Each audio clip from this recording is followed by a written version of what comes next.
ಸಾಕಿರುವ ಹೆಣ್ಣಾನೆ ದಾನ ಮಾಡಿ ಕೇರಳ ಸಿಎಂಗೆ ಡಿಕೆಶಿ ಪತ್ರ ಬರೆದಿದ್ದಾರೆ. ಸಿಎಂ ಪತ್ರಕ್ಕೆ ಕೇರಳದಲ್ಲಿ ಎದುರಾಯ್ತಾ ಬಿಗ್ ಶಾಕ್ ಅಂತ ಪ್ರಶ್ನೆಗಳು ಹುಟ್ಟುಕೊಳ್ತಾ ಇದೆ. ಸಾಕಿರುವ ಹೆಣ್ಣಾನೆ ದಾನ ಮಾಡಿ ಕೇರಳ ಸಿಎಂಗೆ ಡಿಕೆಶಿ ಪತ್ರ ಬರೆದಿದ್ದಾರೆ. ಸಿಎಂ ಪತ್ರಕ್ಕೆ ಕೇರಳದಲ್ಲಿ ಎದುರಾಯ್ತಾ ಬಿಗ್ ಶಾಕ್. ಕೊಲ್ಲೂರು ದೇಗುಲಕ್ಕಾಗಿ ಸಾಕು ಹೆಣ್ಣಾನೆ ಕೇಳಿದ್ದಾರೆ ಇಲ್ಲಿ ಸಿಎಂ.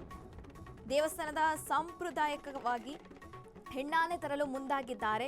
ನೆರೆ ರಾಜ್ಯ ಕೇರಳದ ಮುಂದೆ ಸಿಎಂ ಮುಂದೆ ಪ್ರಸ್ತಾಪ ಮಾಡಲಾಗಿದೆ. ಸಂಸ್ಕೃತಿಯ ಬಾಂಧವ್ಯದ ಹೆಸರಿನಲ್ಲಿ ಆನೆ ಕೇಳಲಾಗಿದೆ. ಇಲ್ಲಿ ಕಾನೂನಿನ ಬೇಲಿ ದಾಟಿ ಇದೀಗ ಹೆಣ್ಣಾನೆ ದಾನ ಮಾಡಿ ಅಂತ ಕೇರಳ ಸಿಎಂಗೆ ಡಿಕೆಶಿ ಪತ್ರ ಬರೆದಿದ್ದಾರೆ.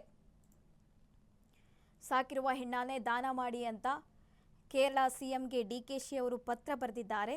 ಹಾಗಾಗಿ ಸಿಎಂ ಪತ್ರಕ್ಕೆ ಕೇರಳದಲ್ಲಿ ಎದುರಾಯ್ತಾ ಬಿಗ್ ಶಾಕ್ ಅಂತ ಪ್ರಶ್ನೆಗಳು ಹುಟ್ಟುಕೊಳ್ತಾ ಇದೆ. ಕೊಲ್ಲೂರು ದೇಗುಲಕ್ಕಾಗಿ ಇದೀಗ ಸಾಕು ಹೆಣ್ಣಾನೆ ದಾನ ಮಾಡಿ ಅಂತ ಇಲ್ಲಿ ಸಿಎಂ ಅವರು ಪತ್ರ ಬರೆದಿರುವಂತಕ್ಕದ್ದು. ದೇವಸ್ಥಾನದ ಸಂಪ್ರದಾಯಕ್ಕಾಗಿ ಇಲ್ಲಿ ಹೆಣ್ಣಾನೆ ಕೇಳ್ತಾ ಇರುವಂತಕ್ಕದ್ದು. ಕೊಲ್ಲೂರು ಮೂಕಾಂಬಿಕಾ ದೇವಸ್ಥಾನಕ್ಕೆ ಹೆಣ್ಣಾನೆ ನೀಡಲು ಡಿಕೆಶಿ ಪತ್ರ ಬರೆದಿದ್ದಾರೆ. ಉಡುಪಿಯ ಪ್ರಸಿದ್ಧ ಕೊಲ್ಲೂರು ಮೂಕಾಂಬಿಕಾ ದೇವಸ್ಥಾನದ ಆಚರಣೆಗಾಗಿ ಆನೆ ಬೇಡಿಕೆ ಇಡಲಾಗಿದೆ. ಹೆಣ್ಣು ಸಾಕಣೆಯನ್ನು ದಾನವಾಗಿ ನೀಡುವಂತೆ ಪತ್ರ ಬರೆದಿದ್ದಾರೆ. ಕೇರಳದ ಯಾವುದೇ ದೇವಸ್ಥಾನದಿಂದ ಇಚ್ಛಾಪೂರ್ವಕವಾಗಿ ಆನೆ ಕೊಡಿಸಲು ಮನವಿ ಮಾಡಿದ್ದಾರೆ. ಆದರೆ ಕರ್ನಾಟಕದ ಪ್ರಸ್ತಾವನೆಗೆ ಕೇರಳ ಅರಣ್ಯ ಇಲಾಖೆಯಿಂದ ಕಾನೂನು ತೊಡಕು ಎದುರಾಗಿದೆ. ಇಂತಹ ಪ್ರಕ್ರಿಯೆ ಸುಗಮಗೊಳಿಸುವುದು ನಮ್ಮ ವ್ಯಾಪ್ತಿಗೆ ಬರಲ್ಲ ಅಂತ ಅಧಿಕಾರಿಗಳು ತಿಳಿಸಿದ್ದಾರೆ. ಈ ಹಿಂದೆ ತೆಲಂಗಾಣ ಸಿಎಂ ಮತ್ತು ಈ ಬಗ್ಗೆ ಅರ್ಜಿ ಕೂಡ ಸಲ್ಲಿಸಲಾಗಿತ್ತು. ಇದೀಗ ಕೇರಳದ